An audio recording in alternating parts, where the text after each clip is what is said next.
This is Mad Dog Dan Sawyer. It's time for your escape from everyday life.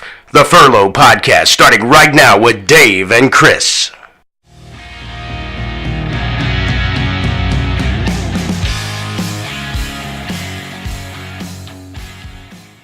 All right, everybody, welcome to the Furlough Podcast. We have two legends in the studio tonight. We got Dan Mad Dog Sawyer and Chris Mize. I don't know if you got a nickname, do you, Chris? No, I really don't. I need one. I've tried to get one going for a long time, but it just never stuck. We'll see if we can't come up with one by the end of the show. By the end of the show. Well, the guys we got two pioneers of MMA and wrestling in the state of Alabama, at least in the central part of Alabama. We're going to talk about, just old war stories, things we've experienced with histories of who's who and all the funny stories you'll never hear or read in the magazines. Hopefully we won't make too many people mad, but the names have not been changed. That's right. That's right. Well, welcome on, guys. We appreciate you guys coming in. I know it's we've been trying to get it going for a little bit, but let's just start off. Dan, why don't you tell everybody about yourself and let everybody know who the Mad Dog is. Well, I'm Chris's brother, so that's important. The story couldn't start any better, but when he came out of high school, we went to Jeff State, and I was too fat to do karate, and so Mom thought it was a good idea for me to join judo. I don't think he was that fat. Nah, well, when you look back, how fat do you have to be not to do karate? I don't know. That is a good question. It's according to who you ask. Beverly Hills Ninja too. I don't know, but so I went and joined that. But the funny thing was, he wanted to join Oyama Karate Kyokushin.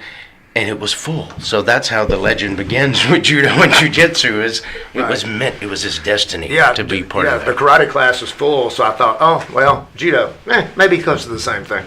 So that's what I did. That's how I ended up getting in judo class. I ended up taking it then I audited it after I'd done it, but for 5 years, after that, I ended up helping teach the class before it was all over with. But yeah, and Dan, of course, being my younger brother, ended up catching the bad end of a lot of the jiu-jitsu and judo training, back in the day. The big throws. Now were you big on throwing him, or was he big on throwing you? Man, he was, in Japan they call it a uki. He was the best throw guy ever because he could make anybody look good. I mean, like a broom.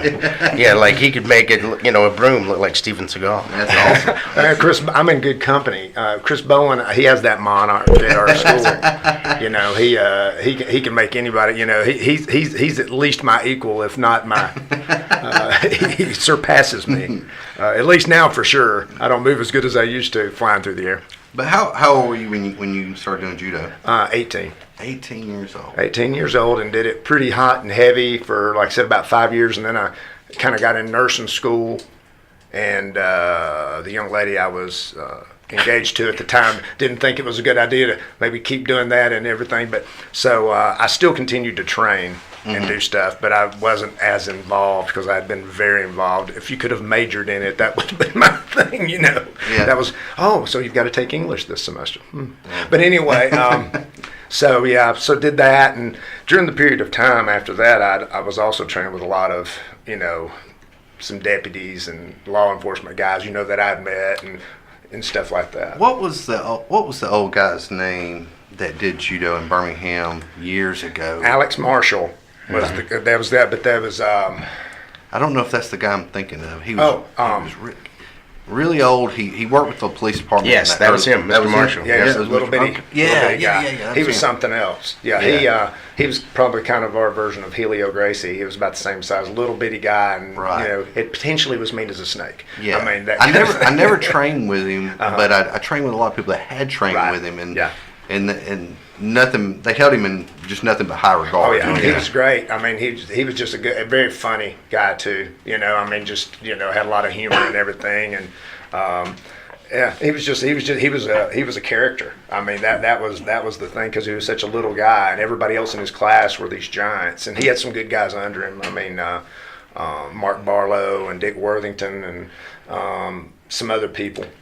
Mark moved down to Gulf Shores, did he not? Yeah, I think he's still down there.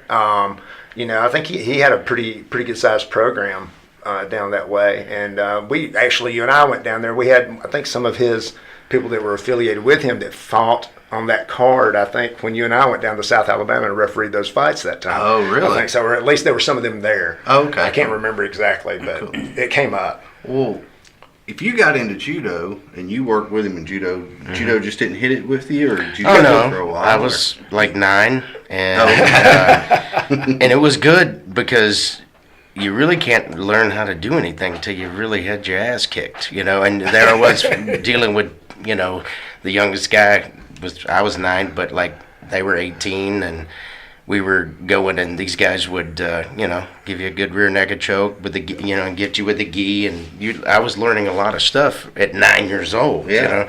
My buddies were throwing these nice roundhouse kicks, looking cool, and getting a black belt after 2 years. There I was with a gold belt. That's right. He had the yellow belt. Taking a beat. Yeah, the yellow belt. Well, So, we kind of have a saying now. One of our blue belts, I think, if I refer to you as Coach Chris, you have to forgive me because I'm used to calling him Coach Chris because he teaches at our school. But we think one of our blue belts is about the equivalent of a some styles of martial arts black belts. I won't say all because all things are not created equal. But absolutely. Yeah. But it's what you prepare for. I think is the situation. Well, how did that translate into wrestling? You're big in the wrestling world. Did that spark your interest in wrestling, or did you just take up wrestling for other reasons?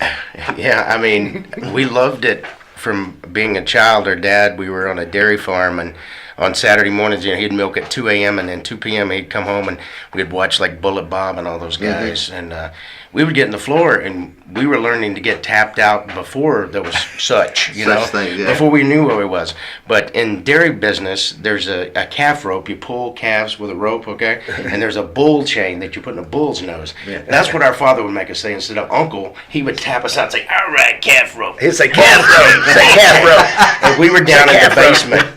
And it was great. I mean, we'd watch wrestling, but we learned to shoot and hook at a young age. Mm-hmm. So, but then I would learn that my father and my brother have long toes. So I'd start doing small joint master of the toe hold. Yeah. So but then when I got to be 15, I went.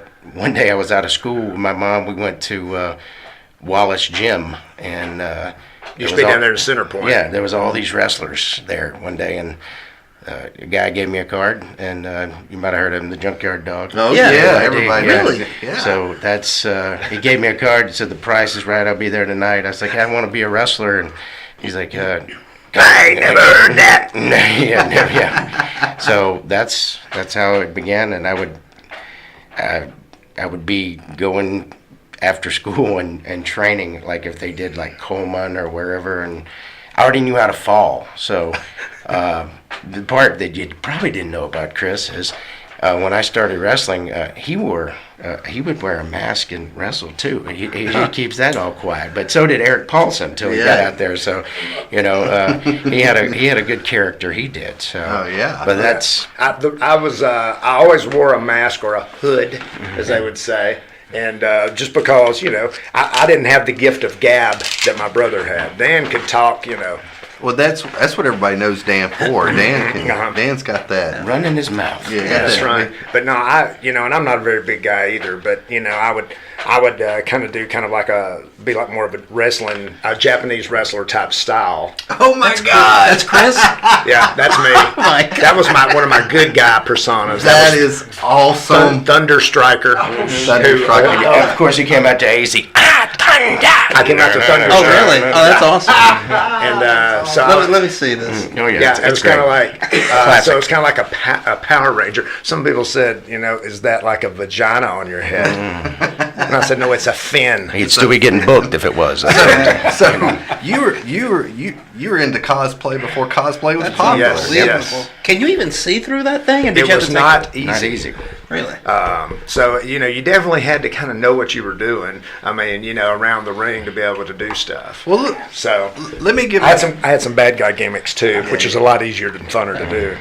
let me give my quick two cents on the whole wrestling thing. Okay. Is when Don't do the Dr. D. David Schultz, John Stossel. What about the typical question? when Everybody knows that now. my great grandmother, she was way up in years, when I was a little tyke, and she loved wrestling, and Sunday morning wrestling and all that good stuff. She lived in Gunnersville, and my uncles, I guess that would be my second uncles, my grandmother's brothers, they would give her a hard time about wrestling, but apparently she knew old school wrestlers from way back in the day, and she would get so mad, and she, crochet, knit, do all that stuff, and she'd sit there with those damn, needles in her hand. She'd shake them at them or whatever, but you couldn't tell her it wasn't real, Right. because apparently she knew the guys that that could, Right. they were tough guys, Right. good tough catch wrestlers. Right. So, Oh, boy. so for her, it was real, it was, Right.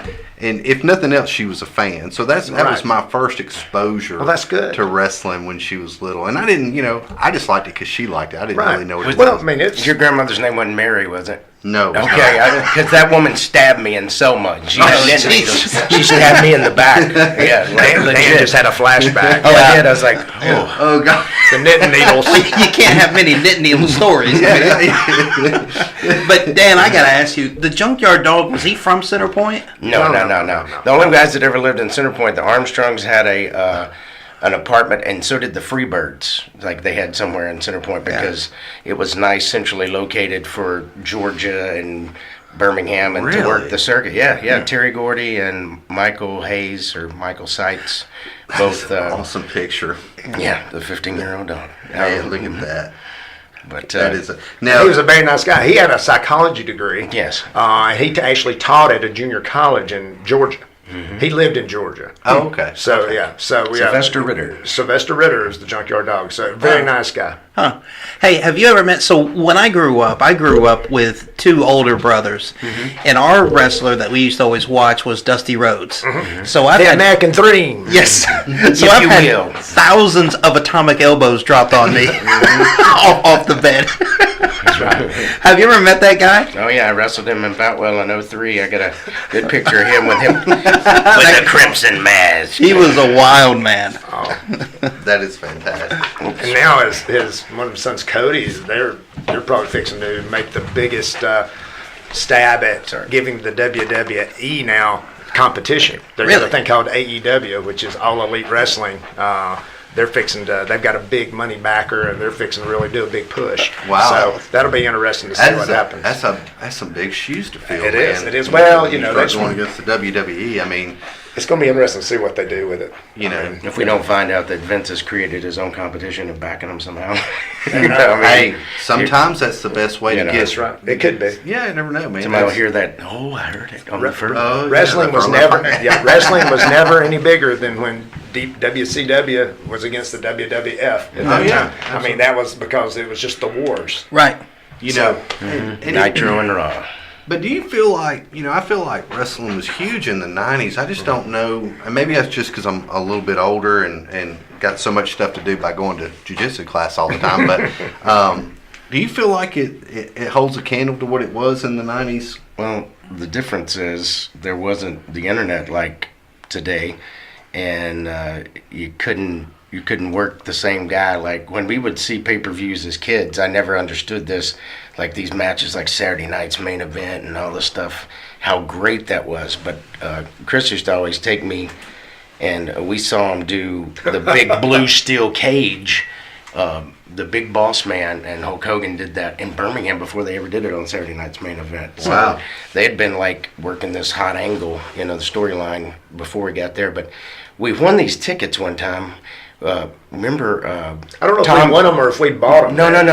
You won them because it was Okay. Tom York's morning show. Okay. I'm sitting there with my granny, And Chris calls in. He said he didn't want to say it's Chris Mize.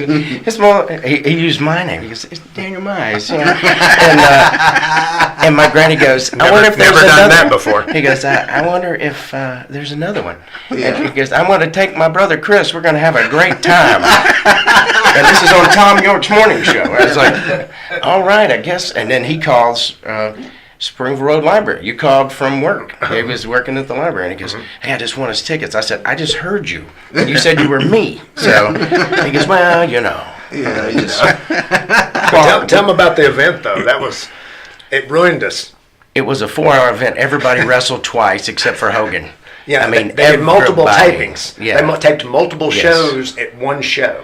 4 hours, and we didn't watch wrestling for like 3 months after that. It We were just like, killed us. I mean, we were like, I don't want to see it. Yeah, I mean, it was just, we were just beat with it. yeah, it was like Jack Nicholson flew over the cuckoo's nest after the frontal lobotomy. yeah, just burn out. Huh? Yeah, but I mean, we got to see everybody work twice. You could see the angle progress on some guys that were new guys. They would work the whole like angle out because they actually did more than they did probably 5 or 6 Different shows. that one night, and they just But the thing, besides it being a time warp and never ending, was one of the funniest things is there was a guy who wrestled one of the opening matches. He ended up being Mega Man Mike Key later, but his character's name was Dick Upright. Oh my God! What a great name. Dick Upright. We didn't even discuss that. I was like, Dick Upright. Even at my young age, I'm like, that's not appropriate. don't know. We had awesome seats. Sponsored We were by like, Harvey Weinstein. That's right. And Viagra. Pfizer. Now, you're roughly how old at this time, Chris? I am 52 years old. No, I'm at the time that this was going on. Let's see, early 20s. Now, is this when you started getting into shoot wrestling as well? Yes, I was already, well, Because I know you said you'd done judo at 18, but right. I had started, doing the wrestling thing. Judo, a lot of the holds were very similar, and of course, just doing research and stuff. But when you start, till I started training with Eric, I don't guess you could really say that I'd done shoot wrestling, and that's the name of our corporation now, Shoot Wrestling USA, and everything else does business as. But started playing with that and started looking at Carl Gotch and all the stuff, and just started studying that more until I got really with Eric. Though I didn't really, I trained with Gene LaBelle. I trained with Gene before I trained with Eric, and Gene was more of a hooker and a shooter. Well, that's what I was kind of trying to see if Yeah. I could put together Yeah. is that was in the mid '90s, right, because when I was training with Gene. Yeah. wrestling, as most people know it today, pro wrestling come from hook and shoot, Right. so from catch wrestling. And I was wondering if that kind of, even though you did judo, if that kind of made you, and you'd said you had done a little bit of wrestling, if that kind of maybe pushed you towards that direction. Yeah, I think so. I think after I stopped doing judo, I really took the gi off for a long time. I just did a lot of gi-less. So of course, I was playing in the ring, and we'd have guys that you could work out with, and a lot of what people don't know, which I say that people know now, but when wrestling becomes real in a ring, it's called a shoot. And so sometimes that just happens. So you end up, it's all this. So it's always never hurts to kind of know how to kind of turn Protect stuff. yourself, Yeah, yeah. protect yourself in the ring. So, but yeah, when Gene was such an interesting guy, to kind of work with, and he was just a book of information, when it came to stuff and talking about. And his mother had been a promoter, and that's how he grew up in being around all these boxers and wrestlers, and that's how he kind of got started. She was the first female boxer and wrestling promoter ever, like in the world. Really? Yes. Judo Gene's mom. There we go. I'm all right. And we're going to start our wrestling match now. Hardcore. Yeah, hardcore. That was the crutch match. And for everybody listening, we got a guy with 2 blown out knees, but don't let that turn you off from doing any of this hardcore stuff. Right. It was Those were pre-existing injuries. yeah, pre-existing And injuries. that wasn't me or Dan or Dave or Chris that we're talking about. But we've been on them before. Yeah, done we've been- those. Yeah, I hate those things. Yeah, so don't let Yeah. that turn you off. It's No. and if you do want to do some good jiu-jitsu and a little bit of catch wrestling, you need to come out to Trustful or now Cahaba Heights. Right. And that was a nice segue, by the way. Yeah, one of Chris's schools. We got Heroes Academy in Trustful, and it's Gracie Jiu-Jitsu of Birmingham in Cahaba Heights. Right. You know, they're the same organization, just different names because it's two different schools. Well, we had to be able to tell them apart, Chris. Yeah, so where are you going? One or two? Right. But no, I'd always had an interest, like I said, if you like finishing holds, you grew up watching wrestling, that's the closest thing. You just want to learn how to really do it. You know what's rough for me, and I know I'm still in a lot of questions here, but it's what was rough for me is in the 90s and even into early 2000s when I felt like I was more in my prime, finding good places near the Birmingham area to go was tough. I mean, and I always tell people you were kind of the godfather of MMA, of true MMA, of mixed ring. You had your judo schools, you had your karate schools, you had your boxing schools, but you were probably you had to be one of the first. We mixture. Everybody says that I was. That's why, like I said, the term the godfather of MMA. I call it, man. I know what it is, but we really had the first mixed martial arts school, and I mean we opened it in '95. That's what I'm saying. So we were definitely ahead of the curve, and people would drive. I mean, we had people driving a long way several times a week to train. I mean, they would Montgomery, come from Gadsden, they would come, and different things. So I mean. It was just, I was, just trying to stay ahead. I'm still trying to build a better mousetrap. That's what I always say right now, even still trying to figure out good ways and trying to be more efficient in how I do stuff. But if you notice, we always go back to some of the basics. Always. Stuff we're figuring out better ways to get there. Yeah. Yeah, that's it. You and I have that conversation many times. It's like, oh yeah, I quit doing that a long time ago. Why did I do? Why did I quit doing that move? And it's like it just works, and it's like right. And so you end up starting doing it back. You waste all that time. Yeah. I wouldn't say waste it. You just realize you had that. You were able to simmer in through other stuff and realize, well, crossbody, Kimura, chicken wing, whichever one you want to call it, just works. Absolutely, man. And I think the thing is, when you, as much flowery and beautiful stuff that's out there in jiu-jitsu now, and a lot of that stuff, like I said, if you're on the hard top in a parking lot, you don't want to do it. I mean, you'll be a little bit more worse for the wear. And a lot of people don't think about actually getting punched in the face when they're doing jiu-jitsu either. So we try to keep an honest perspective on ourselves. Absolutely. When we do stuff, and I think that's one thing that makes us kind of unique. Well, it's like Saturday. I was teaching Saturday, and one of the guys I'm not going to mention his name because he's a law enforcement officer, but he was like, man, he goes, I like doing all this ground stuff, but he goes, I need to learn. They deal a lot with psych patients. Near a hospital and do different stuff, and he's like, how can I take them down there? And so we had to work a lot of that, and it's just bare bone basic stuff, using the wall, single leg, pull them down to a knee ride, you're just basic stuff. And I think he liked it because it wasn't flashy. It was just, I'm going to grab you, I'm going to put pressure on you, I'm going to pull your feet out from under you, and I'm going to put all the weight of the world through my knee ride right in the middle of your solar plexus. Well, I think that's exactly it. Advanced or the basics done very well. I think that's the thing. If you've got stuff that's just going to work, it doesn't matter if you're 125 pounds or 225 pounds.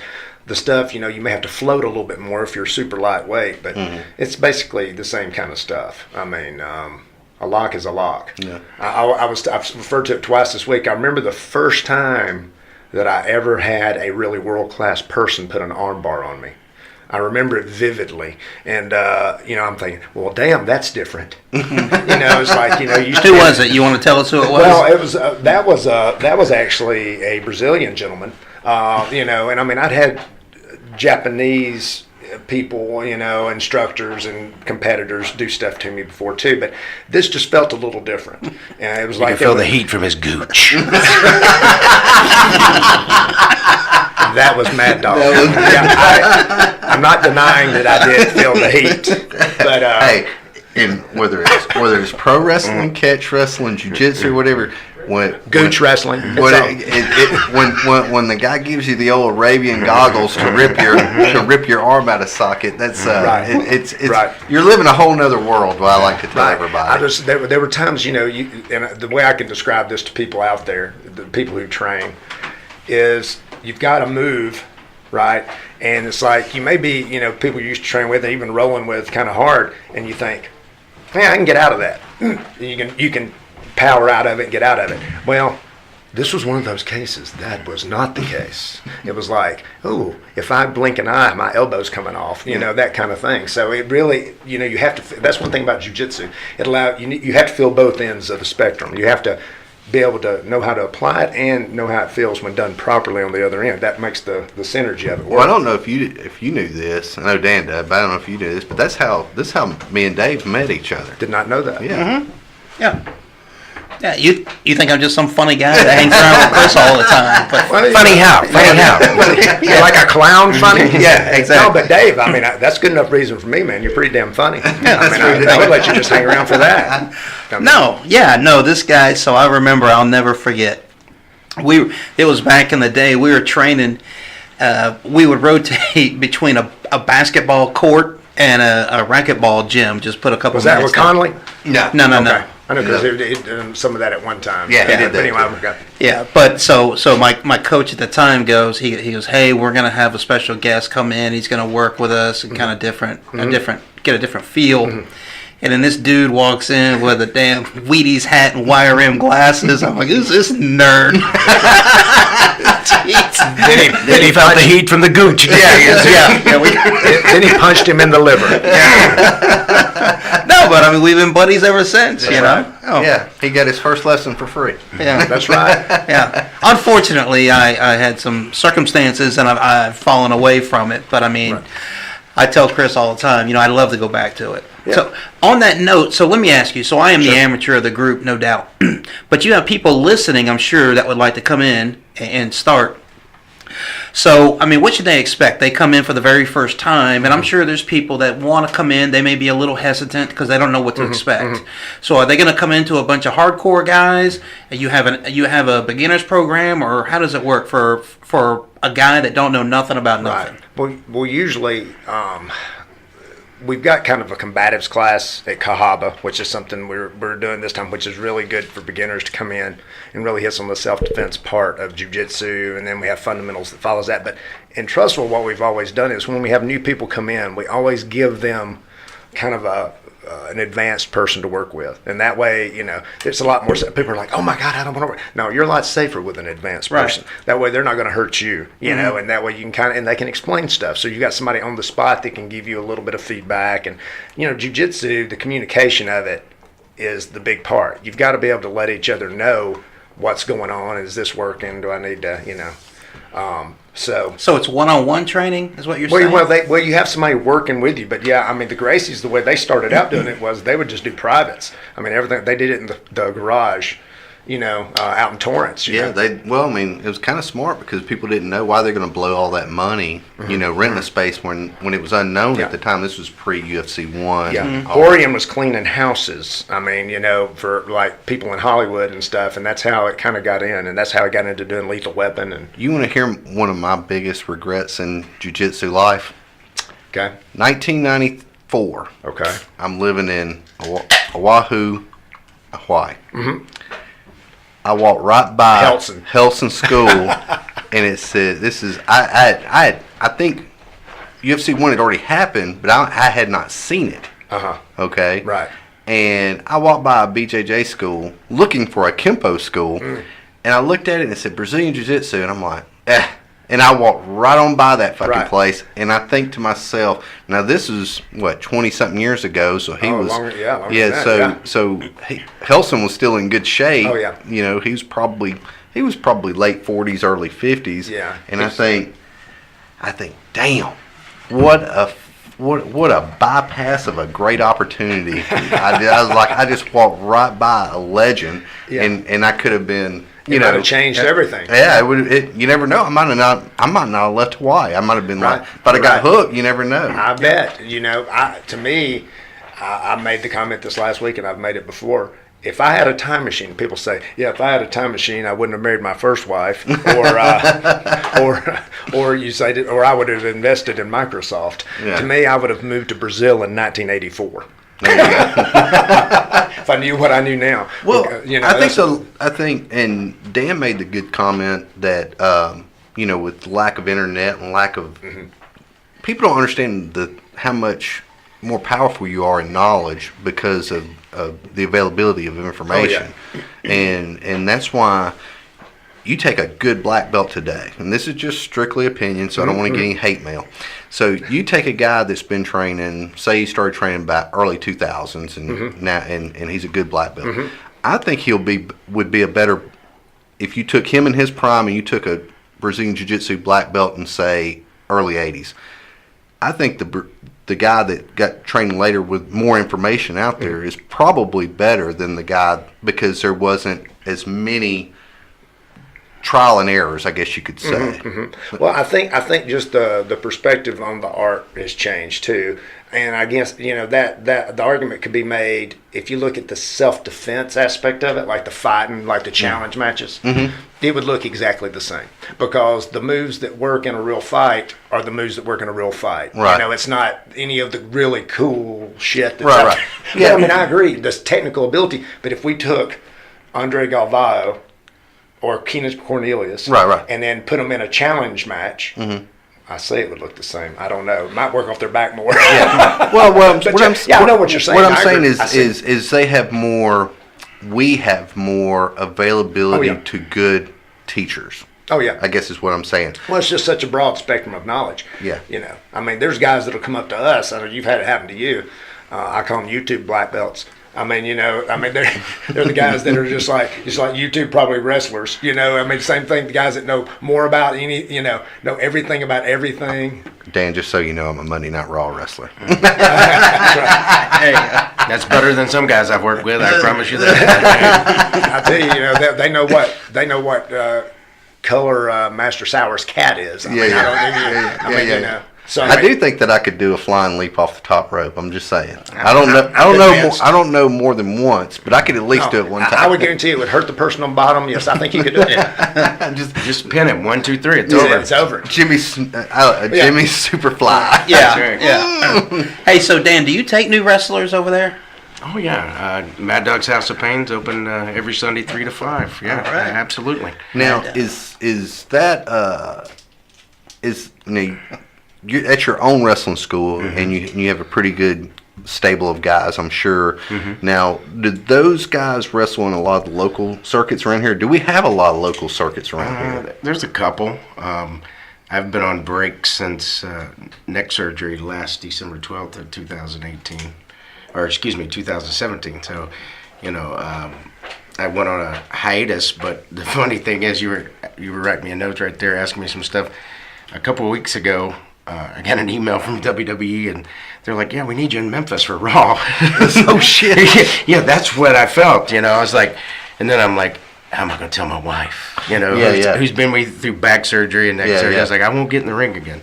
So I emailed the guy back. I was like, I'm clear, but I don't really. I've been teaching. I just don't think it, I'm just being honest with you. He's like, well, we want you anyway. Wow, that's awesome. So all right. So I'm panicking the whole time. And Monday went great in Memphis, and then we come down here and we filmed something early with the Uso guy, Jimmy and Jay Uso, which they're Fatus. That's their Josh and John. The Fatu. Samoan brothers. Rikishi's kids. Oh, okay. So their granddaddy was the Samoans that we saw as kids, the Alpha and Sika. Rock's cousins. Yeah, all one family. Yes. Yeah. I thought I'd Roman Reigns too. But this They're all guy, really- this young guy, hurts his shoulder in this match, and they're like, Jamie Noble, whose country is a turnip green, from WCW, goes, "Mad Dog, we need you. You head of security now, man." And I was like, "Okay, that's funny.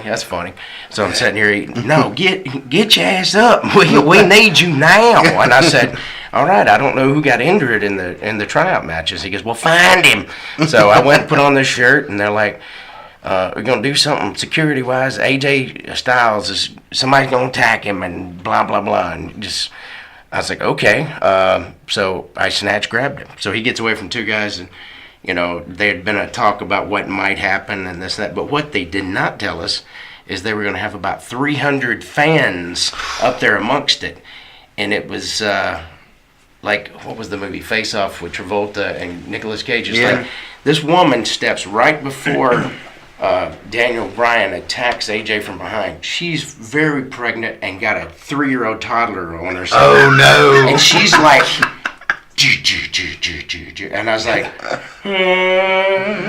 you know, it's like going to the Mort from Mort, slow motion. I was like, oh no. And then this woman starts trying to talk to me, hey.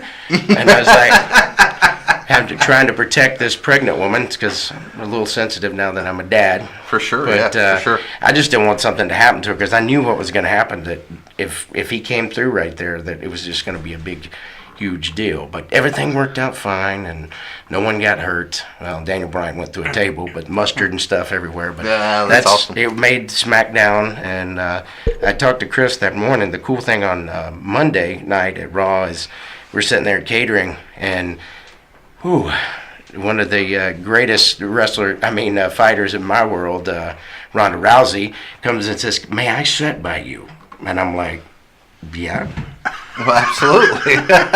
And yeah, I'm just like, I text my wife. I was like, Ronda Rousey's here, and she said, "Oh, okay. Well, tell her Elizabeth, who's my 4-year-old daughter, is a big fan." I was like, "Okay." But what I did, I told her my brother was in MMA and about Eric Paulson and, you know, Greg Nelson and the Death Clutch and whatever. And she said, "I've been hitting the head a lot." She goes, "But I know Eric, and I've probably met your brother." I was like, "Yeah, he goes to Beverly Hills Jiu-Jitsu school and trains and Huaz and all those guys out there, and Jean LaBelle." Ooh. Yeah, because that was her original Oh, coach, right? yeah. And then she's like, "Oh, okay." She goes, "Well, I'm about to do something real disgusting." And I was like, "Okay." I said, I did. I said, "You're going to eat some beans?" And and she's got a great sense of humor. Anyway, she puts a dip in. She goes, "I'm trying to cut weight before the pay-per-view, which is tonight." Really? And she goes, "You sure you don't want it?" "Nah, it's fine. I quit 2 months ago," which was, I wanted to have a dip at that moment. Just to have the moment The with bonding, the story. yeah. But she was real cool, and I told her how well she's done in the conversion of the two. And That's awesome. she was just like, talk for 20 minutes. And I said, "Look, I'm going to get fired for this because they frown upon that picture making." She goes, "You're not going to get in trouble for anything. Do any picture you want to." Wow. So we made a photo together, and that was great. And I didn't think the Space Mountain ride could get any better. And then getting put on there on Tuesday night, it was cool because I talked to Chris the next day. He said, "I saw it. You did great." You That's know? awesome.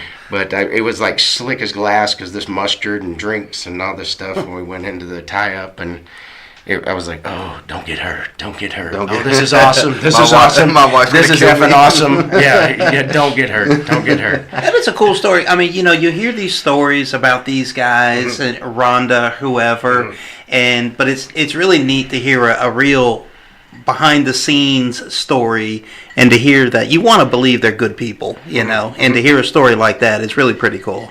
And she really thought, she said, "Are you just saying that?" And so she quizzed me. It's like, what's your favorite match I've done so far? And she worked the Rock's cousin, Nia Jax, which is a big lady. She's like tall and like 250, 260. And in the match, you can tell that she would just say, "Come at me," because she gave her a Ogoshi, the big hip toss, and then she did a Cianagi shoulder throw. You can just tell that she's really putting it on the girls. I mean, she's not killing them, but to be able to take a big lady like that and come out on top. She didn't realize how much you were really into it. She was like, I mean, no, but this it, is my it world. flattered her. Yeah. Yeah. Oh, yeah. Huh. She goes, "How long you been in?" "About 10 years." I was like, "Oh, let me tell you." Started in 1990, and she goes, "How old were you?" I was like, "I was 15. I said, "I turned 45 2 days ago." This is great, by the way. This is like cool. So What's her husband's name? She's not married.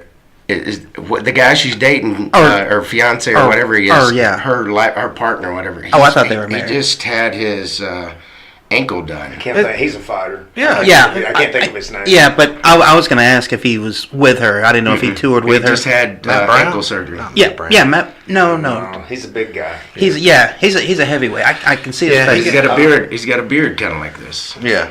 It's Travis. embarrassing. Yeah. Travis Brown. Yes, Travis Brown. yes. I knew Brown was in there. So, but he wasn't with her.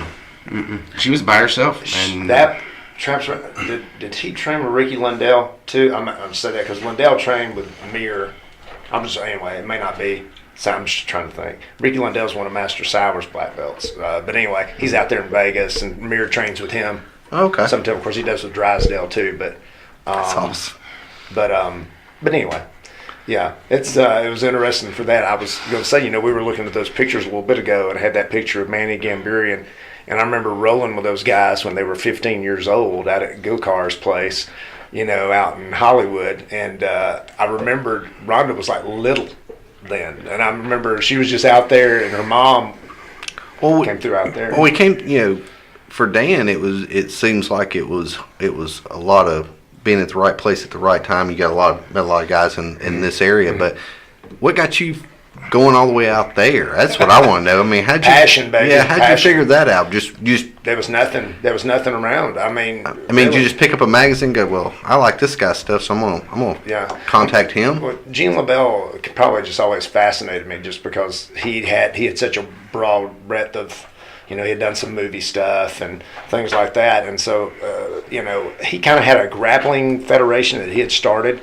and they had kind of, I think maybe I saw it in Black Belt or something. They were advertising, hey, if you ever want to come out and train or something, you do. So I contacted his manager, a guy named Mike Flint, who was a Chuck Norris black belt, turned out, and so anyway, so I fly out there, and he'd got my name wrong on my ticket. It's mid-'90s, and I was big. Anyway, so it was almost messed my flight up. But I go out there, and so I was going to stay in like a hotel, and he said, "Well, man, you're the first guy we've ever had come out and do this. I'm just going to let you stay at my house, okay?" Oh, that's awesome. So I stayed. He had a garage apartment, and I ended up staying at this guy's house, and so it was. It was a very interesting experience. But that was really a hotbed of MMA because. Oleg Toktarov, who I'd met, which probably goes, I'd met Oleg at a fight before the World WFA or something back then. Anyway, they were all in town. That's like when I first met Gene, too. They were in Birmingham, and then I went out there and trained with them. But Oleg was teaching at Beverly Hills Jiu-Jitsu. Boss Rutan was teaching out there. Marco Huaz was teaching out there. So, and then Fabio Iha was also, so he was a Brazilian guy who was teaching jiu-jitsu out there. So they were all teaching at this one place, and I was also going to Gokar's place, and Mark Kerr was also teaching out there. He did takedown class on Saturdays. So, but anyway, so I was out there, and it was just really, to have one place that you could go to and do a lot of different things. And like I said, I would go to Gene LaBelle's, which Gene taught on Monday nights, but Gokar's school out there, and that's where Rhonda trained some when she was little. Now, is that where you met Eric and all those guys? No, Eric had trained with Gene prior to that, and so we had also brought Matt Hume in around sometime or another, probably after that time, who's Demetrius Johnson's coach in Seattle. I just contacted Matt. I said, man, I want you to come down to Alabama and do a seminar. And he said, sure. So we started bringing Matt down. We brought him down several times, and so learned a lot about just the inside of MMA. And that's really the reason we started doing fights, because Matt was doing fights in Seattle, and they didn't have an athletic commission at that time. And I said, well, how the hell are you doing? He said, we just started our own. And so he said, this place looks okay. I think you could do a fight in here. And I said, okay, sounds good. So a couple of years went by, and we started putting on our own fights. So, well, a lot of people that listen to the show, I did a little bit of fighting myself. And little. You two were my first promoters that I ever fought for. I'm sorry. and I'm glad we segued into that, because I want to talk about fighting in the phone booth. I have never fought in anything. I think even when I got in fights out fighting people, out on the day to day, I don't know if I've ever fought in areas that's so confined when you have a. I think was it even 12 foot across? No, it was supposedly 15. It was 15. It was a 15. You're talking about the ring? No, the 15-foot octagon. Oh, the cage, yeah. Yeah, it was a 15-foot octagon, if you can imagine that. And it was really a good size because it fit right on Bell Bottom's floor, their dance floor. The dance floor.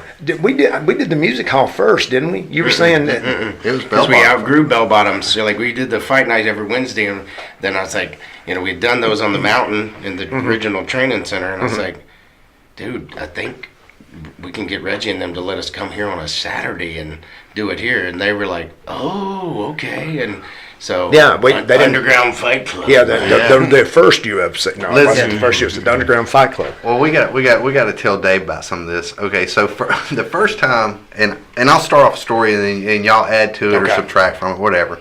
But I remember the first time I fought for you guys, and I fought a guy from Jasper, and I remember that Never saw it coming. Go ahead.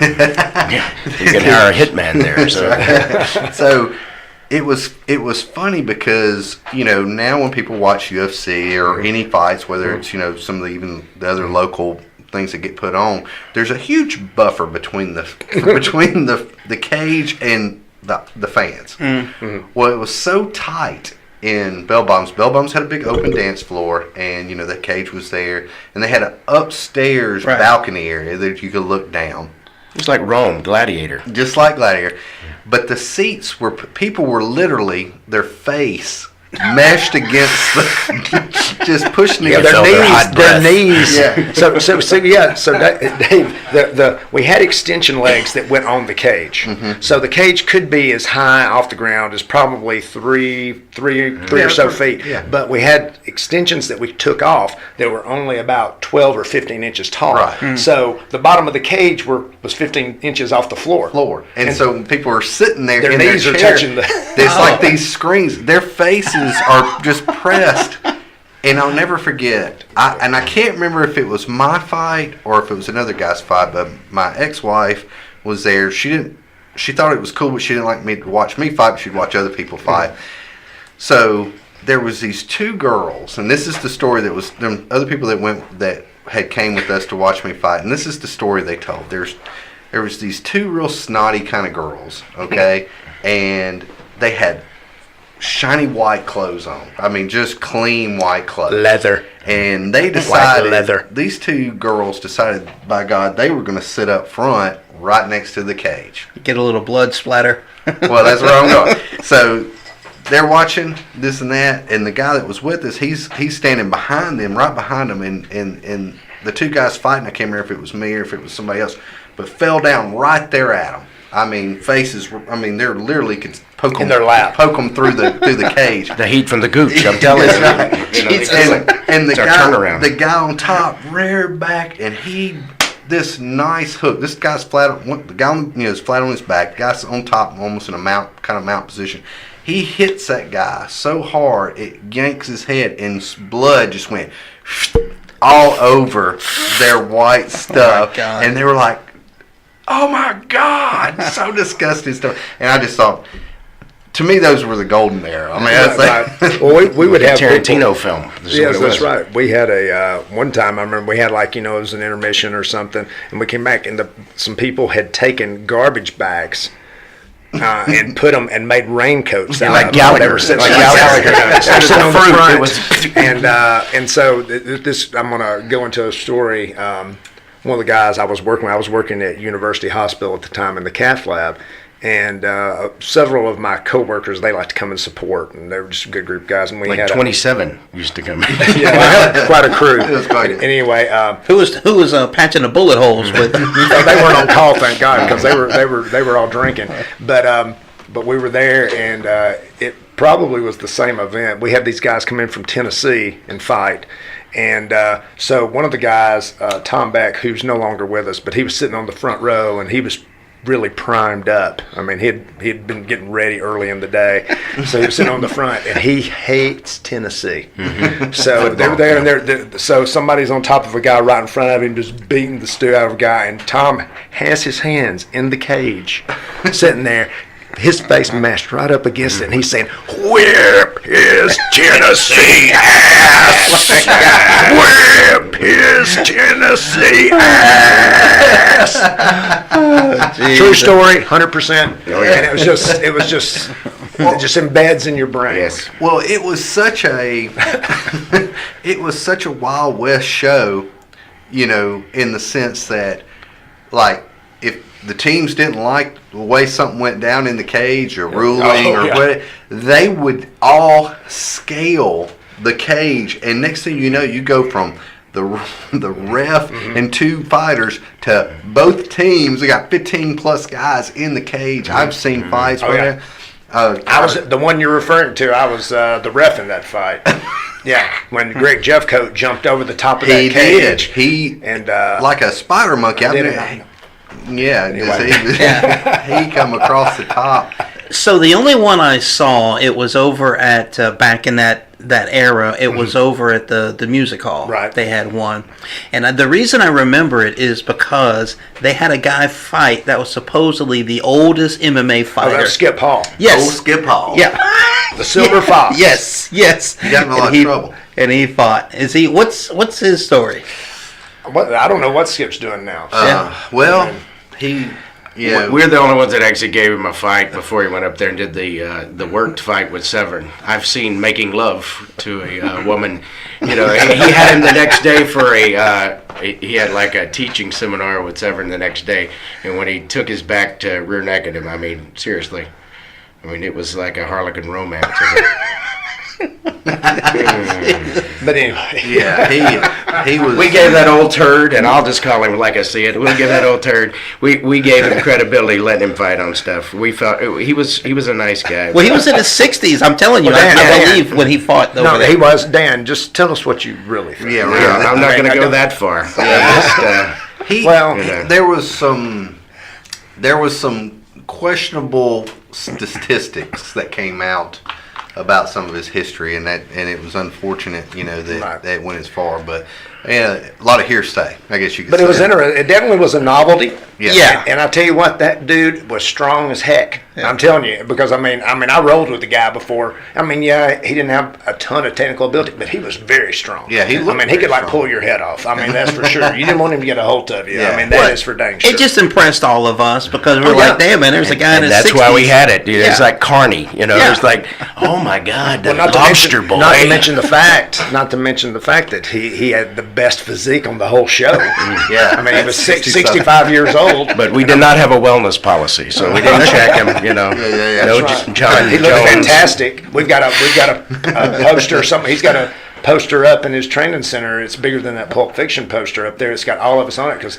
Well, the fight Chris we had, Conley was on it. Right. David Hewlett. David Hewlett was on it. Yeah, he's in Southeast Asia. He's been over there. I think he's in Vegas now. Really? I think I saw a thing because I'm friends with him on Facebook. But he, I had to send a thing to SureDog because they were about his fight statistics because he had fought for us several times and did some always things. did real.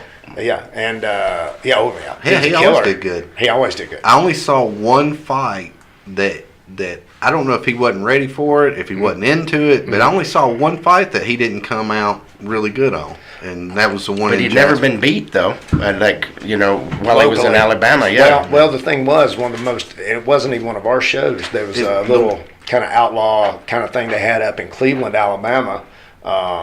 Up there, and it was like $1,000 winner take all kind of thing. Yeah, tournament, like Tough right? Man. Yeah, well, it wasn't Tough Man; it was MMA. Yeah, but it was Tough Man ish. Yeah. Well, he went up there, and I think the second one of those, he fought 4 times, won every match, never threw a punch. I mean, you know, so he took everybody down and jiu-jitsu'd them, you know, up there, and then it got harder after that because then the competition got better, harder. And then, you know, I think they had some mishaps and stuff that happened that. You know, kind of made it where they had to stop having events and things like that. But yeah, I mean, David Hewlett, man. Yeah, he was awesome. He was I hadn't seen him forever. There were a couple of battles that were like phenomenal. We had one kid that was like fought him and you had Cole. Cole Miller fought him. Your thing. I know his brother has. He fought Joey Marenberger. Right. And the music hall, Greg Jeffcoat liked the cage about 10 feet when he tackled that dude. River D'Angelo. Yeah. Oh, yeah, that's right. This guy named Greg Jeffcoat, a little bit shorter than me, built like a jacked tank, and one of the fastest single leg. He's a wrestling coach, and he could level change and shoot and take your legs out from you so fast. At least it's fast to me. Oh yeah, and it was fast. And he, man, but he was so strong. I can't remember who was reffing. Can't remember what was the big guy, bald-headed guy's name. Ashley Rivers. Ashley Rivers. I think he might have been because he was. I think y'all put him in there because he's as big as them. Right. But anyway, he goes fight, And I mean, as soon as his hand dropped, Greg squatted and he hit that dude, and they hit the cage on that guy's They side. moved. The whole cage went slid. Yeah. I was like, oh my God, this is. There were fights up on the big legs like that we had that we thought that thing was going to turn over, or the walls were going to come off. Who was the one that broke the lock on the door, and somebody had to jump up there and hold the door while they were. I'm trying to remember when that was. I think it was at the music hall, but it was like they hit the door cracked open, and one of the guys from the side jumped up there and he basically grabbed the door and was trying to hammer, because the fight was still going. It was wide open. Well, he fixed it. I don't think it was like a full fracture. I think something happened, but it was like, yes, It it come was still loose. going. Right. Yeah, Okay. Yeah. Some of the thing, because it was just, vinyl covered chain link. That's all it was, you know. I mean, That was it. It happened at Bell Bottoms, like when we did the other fight there. Marcus Brimage, who went on to fight in the UFC, fought the Zapata brother, and that had that jacked up door situation. Yeah, there was And some crazy. Marcus won that. Yeah, that was when Marcus. That was like his first fight. He had grappled, but he had never done in a cage. He was training at Spartan. Yeah. Well, the fun thing about Bell Bottom is it seems like you could just reach up and touch everybody's hand in the that was in the overhang. It's like, who was it? Somebody they had for people that don't know, there was a club called Bell Bottoms they had the front end of a Volkswagen Bug, The whole side. and yeah, it was a whole side, wasn't it? And the cage was like just under that, and I want to say somebody got thrown or something, and everybody paused for a second, thinking their feet was going to hit that bug, because your cage come right up under. Yeah, it bounced on it. Yeah. Back when you would they had pro wrestling in there too, and when you'd shoot a guy off the rope in there, and he would hit the rope, he would hit that dude. Yeah, don't go toward the bug. Don't shoot them that way. Shoot them this way. I got a funny bottom story. Chris Conley, you and Joey, and then Chris came when Conley was doing some stuff with the military or something, and he came down and did it. And I told him, it's kind of crazy, and I'll let you set it up. Okay. And then I'll tell what I said.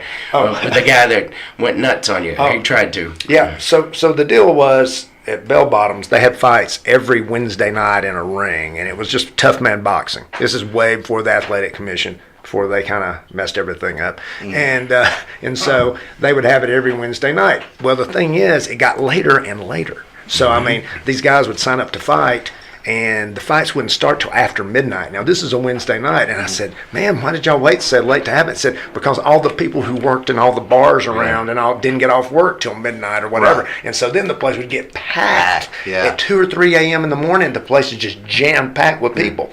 So anyway, but they had we had a very loose policy as far as what allowed people to fight. So this guy came in, and I would, like I said, I would ref there for a month because Chris Conley had been doing the regular gig, and then Joey later took that over. But we were there, and this guy, man, he was like all tweaked up on something. I was like, dude, this guy's like, And he said, oh, we'll let anybody fight. That's all right. So anyway, he signed up, and so he drew this guy. Now, I'd seen him fight before. He was this kid. He was like a teenager. His dad brought him down, signed the waiver for him. He had his own headgear and gloves, and said, we can't let you use your own gloves, but you can use your own headgear. Okay. So anyway, this kid gets in there with this tweaked out dude, and he is big. These are 1 minute rounds, folks. Three 1 minute rounds. Three 1 minute rounds.